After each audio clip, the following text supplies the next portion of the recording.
Right, Deepwater is a Midlands outreach project, and it aims to highlight the government's failure to address the causes of extreme flooding. And just as importantly, we're aiming to recruit lots of new rebels by helping people make that connection between global heating and extreme flooding. The talk may bring up lots of different thoughts and feelings, some difficult, and it's important that we remember that we are dealing with this together. And together as XR, we demand that the government and those in power meet our three demands. And time is short, there isn't a moment to lose.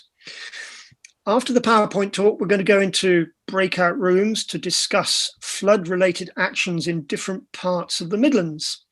So if you haven't done so already, if you could please rename your Zoom image with your first name and the county you live in, and that will help us to put you in the right breakout room with other people who live in the same area. We've got a pretty packed session this evening, so if you've got questions or comments, it would really help if you could put them in the chat as briefly as possible, and then we'll try and respond at the end if we've got time, or after the session if we run out of time, because there will be another meeting early next week that we'd love you to come to. After the breakout rooms, we're going to have a summary of feedback from those breakout rooms and a short discussion about how we move this whole project forward. We're really excited, and we're going to invite you to sign up to get involved in making it happen. And I'll explain all that at the end. Once we've launched Deepwater, with your help, our aim is for the PowerPoint talk that you're about to see to be made into a kind of heading for extinction type talk for rebels to use to engage with and recruit new rebels. So I've bigged up the PowerPoint. So it's over to you, Linda, for the PowerPoint presentation. Okay, welcome to Deepwater.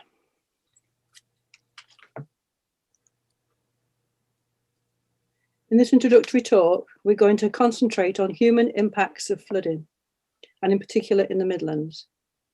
It's important to remember that flooding has a devastating impact on wildlife, agriculture, food security across the globe, and that people in developing countries are bearing the brunt of extreme flooding and the connected extreme drought.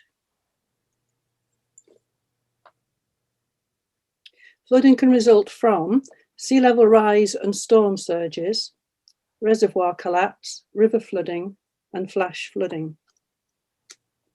But before we go any further, we're going to look at what it's like to be flooded. And information in this talk may lead you to feel grief, anger, denial, numbness, and shock. And for anyone who hasn't had to deal with it firsthand, this can be quite significant. Flooding has deep and long-term impacts. Repeat flooding even more so. Because being affected by flooding is destructive, terrifying, and life-threatening. I'm going to quickly show you Maslow's hierarchy of need. And our most basic physiological needs are in the bottom bright red section. And normally you progress through those.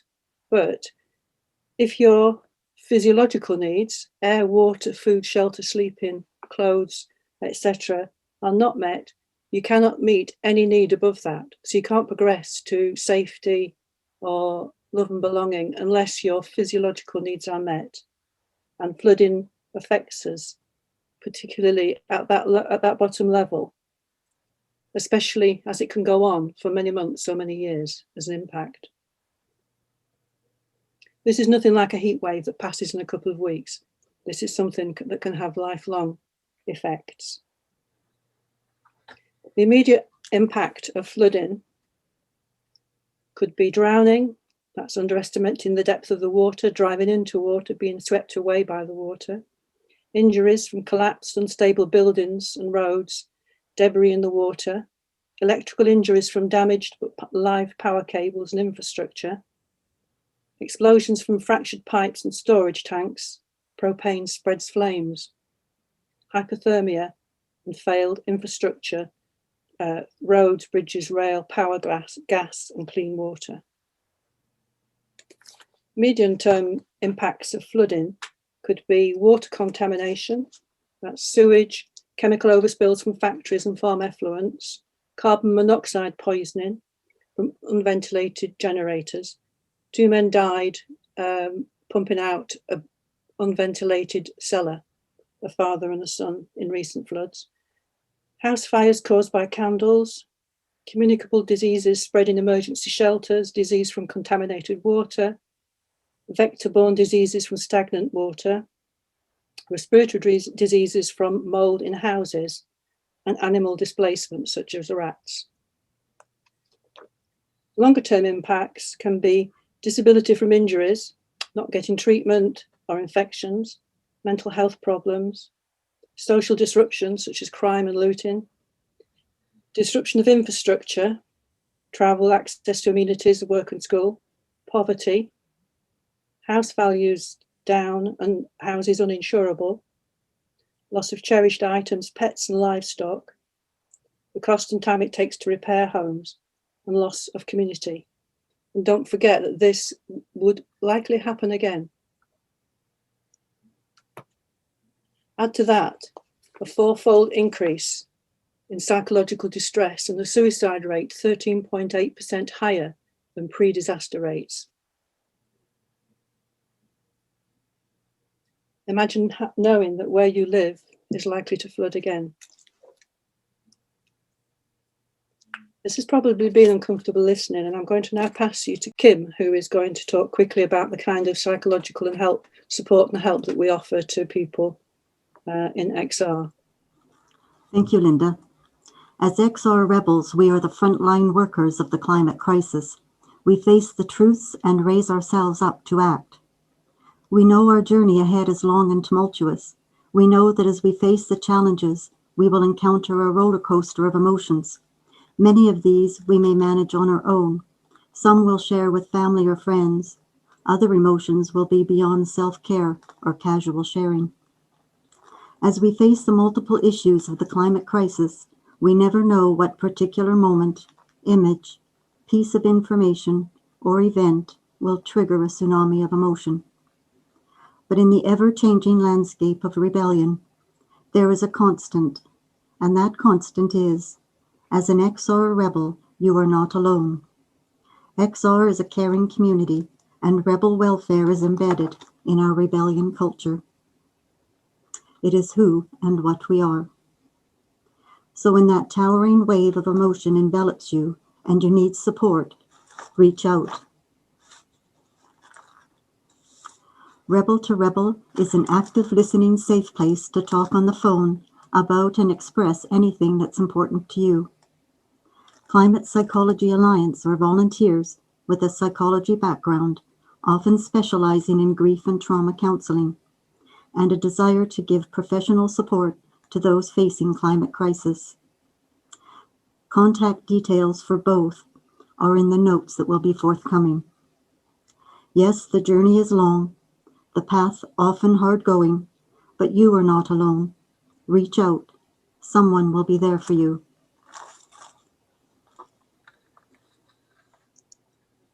Let's just remember, flooding is climate change in action. And it's all connected. Drought, extreme rainfall, prolonged rainfall, extreme snowfall, and stalled weather patterns.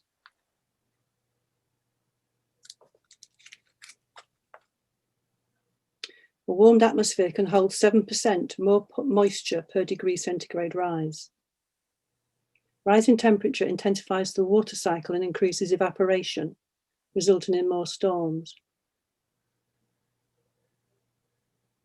The intensity of rainfall depends on how much water the air can hold at a given time. At 1 degree centigrade, the air can hold 7% more moisture. A 4 C degree rise in global temperatures would cause floods to double in the UK, with an additional 1 million homes exposed to high flood risk.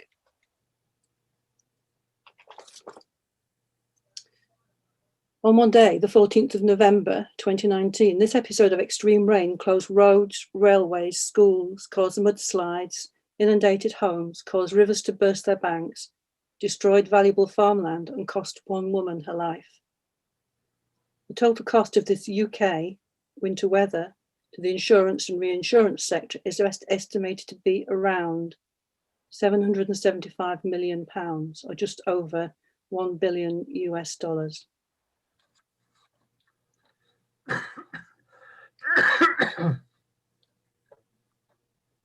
This is a map of the Midlands showing the areas that are vulnerable to inundation due to reservoir collapse.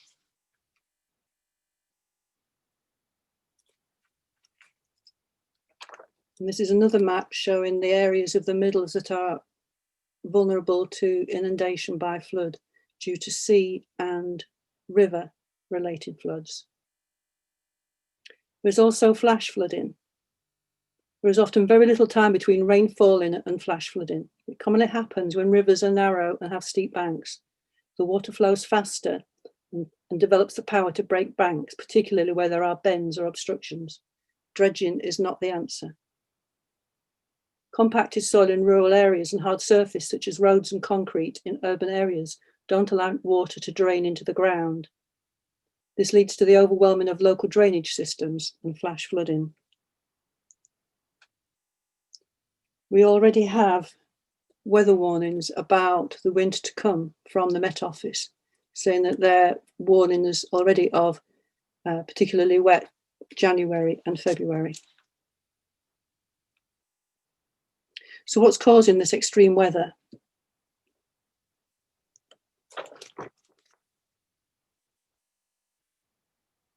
Here's an illustration of what is happening in the Arctic.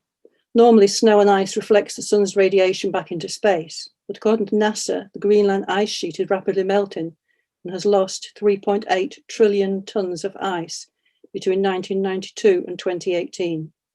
The sea is darker than ice, and so it absorbs the heat from the sun, prompting more ice melt and rising sea levels. This feedback loop is why the Arctic is heating up much faster than the rest of the planet.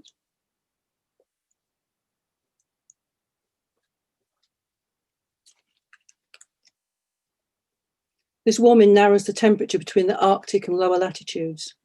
This is crucial because it's the temperature gradient between them that drives the jet stream, a wind which streaks around the pole at up to 250 miles an hour and above 8 kilometers above the surface. The jet stream forms a boundary between the cold north and the warmer south. But the lower temperature difference means the winds are now weaker. This means that the jet stream meanders more, with big loops bringing warm air to the frozen north and cold air to the warmer south. Researchers say the changes mean the loop can remain stuck over regions for weeks rather than being blown westward, as in the past. This blocking effect means extreme events can unfold, such as conveyor belt storms.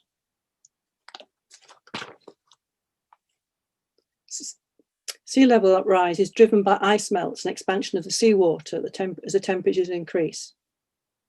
This graph shows NASA's satellite observations of sea level rise. Global sea level rise is accelerating incrementally over time rather than increasing at a steady rate, as previously thought. Even if we drastically reduce greenhouse gas emissions, staving off 2 degrees C of warming, global average sea levels could rise by 2 to 3 feet above the current levels by 2100.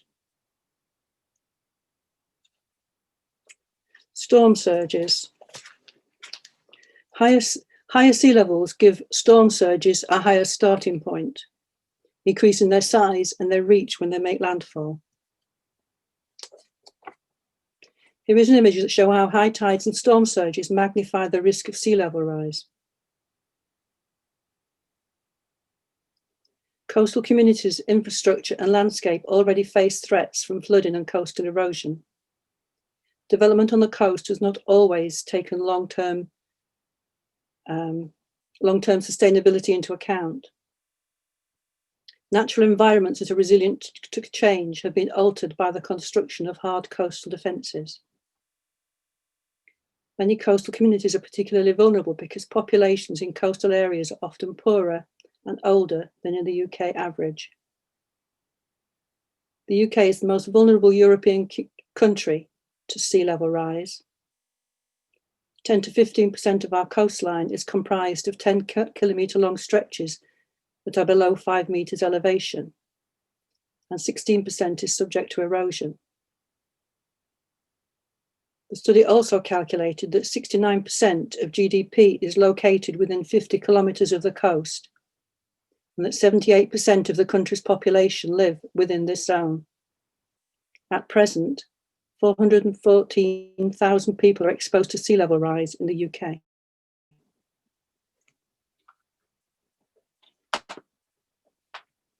The reality is that we currently have 1.1 degrees C of warming.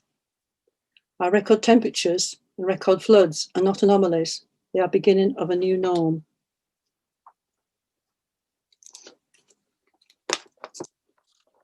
The UNEP's 2019 emission gap report stated that 2020 was the first year that global emissions had to drop by 7.6% and continue to drop by 7.6% every year until 2030 if we are to limit global temperatures to 1.5 degrees.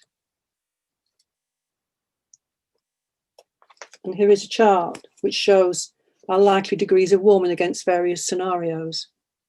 The large pink area is if we had no climate policies, our current trajectory is 4.1 to 4.8 degrees C, which is not survivable. The orange shows where our current policies are taking us, to 2.8 to 3.2 degrees C. The yellow is our as yet unmet pledges. And you can see there a 2-degree pathway and a 1.5 degree pathway. And for every year that we don't make progress, that gradient down to 0 is steeper and harder to reach. Climate projections predict that the type of rainfall will change. Winter rain will come from high-intensity frontal systems, and summer rain will come from short-lived high-intensity rain. High-intensity rain is likely to be harder for our infrastructure to cope with. It also predicts that the probability of extreme intensity rainfall events will increase by 25%. Now, if this works, I've got a short video for you to watch. When we think about climate change, we tend to think about carbon dioxide in the atmosphere warming the planet. Carbon is so central to our thinking about the climate that many other important aspects are excluded from the conversation. One of these things is water. Water is actually the dominant greenhouse gas, but its global effects are difficult to measure because it doesn't spread out evenly in the atmosphere like carbon does. Its effect on temperature also depends on the many forms it takes. When it takes the form of a haze, it has a warming effect. When it takes the form of clouds, it has a cooling effect, except for at night, in which it has a subtle warming effect. Since atmospheric water is hard to model, it tends to get ignored. But temperature is not the only important aspect of the climate here. If the climate can be warm or cold, the climate can also be wet or dry. The rampant rise of floods and droughts of our time are said to be caused by climate change, but really they are climate change. While temperature does have some effect on rainfall, floods and droughts are primarily caused by disruptions to the hydrological cycle. We tend to think of the water cycle this way. Rain falls, water evaporates, condenses into clouds, and repeats. But this is only part of the picture, since a lot more happens underground. Healthy soil is like a sponge that soaks up a lot of water. Some of it is taken up and stored by plants, and some of it percolates deep down into aquifers. This groundwater wells up and feeds springs and streams, which allows even more life to thrive. There's then much more water to evaporate from the saturated ground or to transpire through plants. This abundance of water vapor allows for more consistent rainfall. So what happens if we cut down the forest, plow the grasslands, and expose the soil? Without trees or plants to buffer the rain, the heavy downpour compacts the soil. The water can't soak down into the compacted ground, so almost all of it stays above ground when we have a flood. Almost all this water runs off, carrying loads of topsoil with it. And when the rain stops, the little water there is left evaporates very quickly, leaving the ground compact and dry. This lack of percolation depletes the groundwater over time, so it can't feed the streams, which dry up. Now there's no water in the land to feed rain clouds, and we have a drought. If a rainstorm does come, it just creates another flood and worsens the subsequent drought. Instead of consistent rainfall, we have a flood-drought cycle. Fortunately, it is possible to reverse this trend. There are ways to regenerate ecosystems and restore the water cycle pretty rapidly while feeding people in the process. Making subtle changes to the land's topography can slow the flow of water, allowing more of it to soak into the ground and be used by plants. Plants with deep roots help break up the compacted soil, allowing water to percolate deeper. Everyone has a place in reversing the climate crisis. Whether you're working to protect healthy ecosystems, regenerate damaged ones, or just helping yourself or your neighbor depend a little less on industrial agriculture, you are helping the earth heal.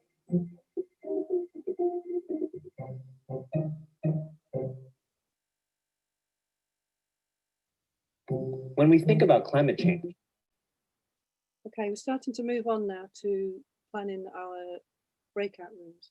So this is an image of the UK river basins.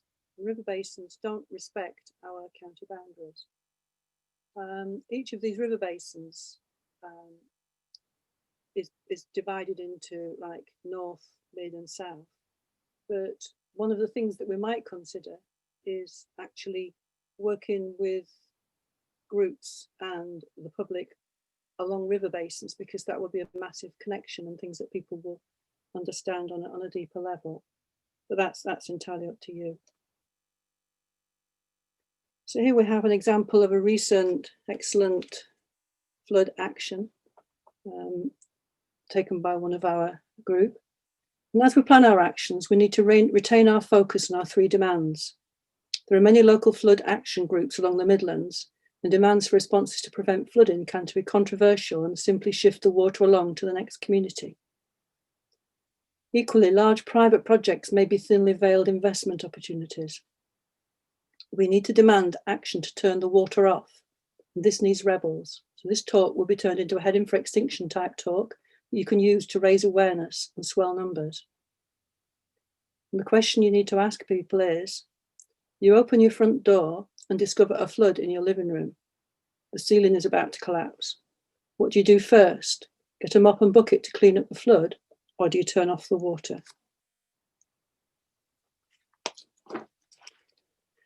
So the question for this will be put into the chat so that you can take it into your breakout rooms, is what are your ideas to raise public awareness and help them to connect between climate change and flooding and get more rebels? What are your ideas on how to do that?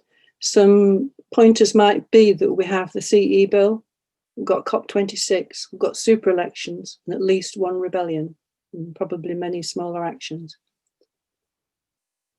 We've got extreme weather events predicted this winter. How can we raise issues without being ambulance chasers?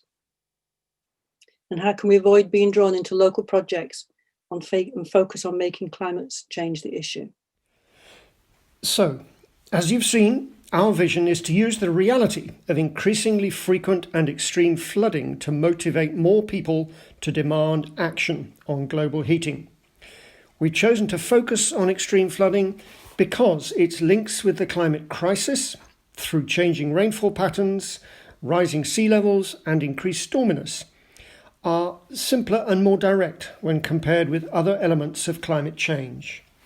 And also, of course, in the UK, currently, we are feeling the damaging effects of extreme flooding more than other climate change effects. We believe the Deepwater project is timely because we can use it to influence some crucial political events in 2021. For example, the next reading of the Climate and Ecological Emergency Bill in March. Then the local council elections in May or June, and then finally the international COP26 gathering in Glasgow in November. In planning the Deepwater project, we've reached the stage now when we need to involve lots more Midlands rebels and local XR groups to make it work effectively.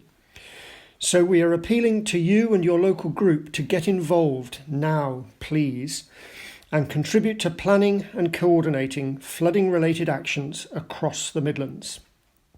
we are especially keen to hear from rebels who would be willing to act as deep water coordinators, to be the links, for example, between local XR groups and our Midlands outreach team. And there's only a few of us in that team. As Midlands outreach coordinators, we don't want to prescribe the details of deep water's methods and actions. That is for local groups to decide according to their local situations and their resources. But we are keen to fulfil a supporting and coordinating role. We envisage some or all of the following elements will be the basis for a Midlands-wide approach, but it's all subject to debate. Firstly, an awareness raising and action planning webinar for rebels about deep water. Then public and virtual events and actions, especially linked to the CEE bill and local elections, etc. Thirdly, awareness raising in the media about flooding and its links to the climate crisis. Fourth, collaboration with local flood action groups and other environmental groups outside XR. Fifth, presentations of a heading for extinction type talk, like the one we presented at this meeting. And finally, a single day or weekend of coordinated Midlands-wide flooding action, so long as any of that is possible given the COVID restrictions that we live under currently. So if you can offer some time and energy to help make all this happen, I urge you please to sign up via the form that we can provide, please. And if you can, please join us for future Zoom meetings to reflect on the meeting we've had tonight and to continue planning actions as far as restrictions allow. Also, we've now got a dedicated Deepwater email address that we can make available. We believe Deepwater could be massive, especially if we experience more extreme flooding this winter as predicted. If it proves successful in the Midlands, we know there is already interest in promoting it more widely in the UK and beyond. And finally, I want to thank you, everyone here, for attending and contributing this evening. We hope we will see you again very soon. And special thanks to all our breakout room facilitators, and thanks too to my fellow deep water rebels, Kevin, Kim, Linda, Michael, Peter and Tim, for making all this happen so smoothly and inspiringly. Thank you.